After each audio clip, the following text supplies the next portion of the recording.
अमरावतीच्या भाजपच्या लोकसभा उमेदवार नवनीत राणा यांचा आज वाढदिवस आणि या निमित्त नवनीत राणा यांच्या सासूबाईंनी त्यांचं औक्षण केलं, शुभेच्छा दिल्या। यावेळेस बोलताना नवनीत राणा यांनी सार्वजनिक जीवनात काम करत असताना वैयक्तिक जीवन हे नेहमी शून्य असल्याचं म्हटलं, तर रवी राणा जेव्हा शुभेच्छांचे 2 शब्द बोलतात तेच माझ्यासाठी मोठं सेलिब्रेशन असतं असंही म्हटलं।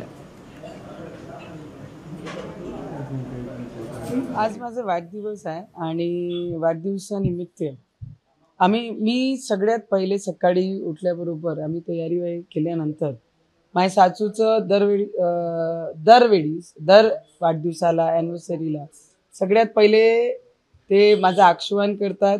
आणि जेव्हा लोकांसाठी आपण सेवेसाठी या मैदानात आहे तर पर्सनल लाईफ हे 100% झिरो असते, त्याच्यात काहीच डाऊट नाही। हां, रवीजी जेव्हा प्रेमाने 2 शब्द असं म्हणतात की वाढदिवसाची खूप शुभेच्छा, खूप पुढे जाशील, मला वाटते जीवनातला सगळ्यात मोठं गिफ्ट त्यांचे ते 2 शब्दात असते आणि ते घेऊन मी माझी सुरुवात करते वाढदिवसालाही सुद्धा।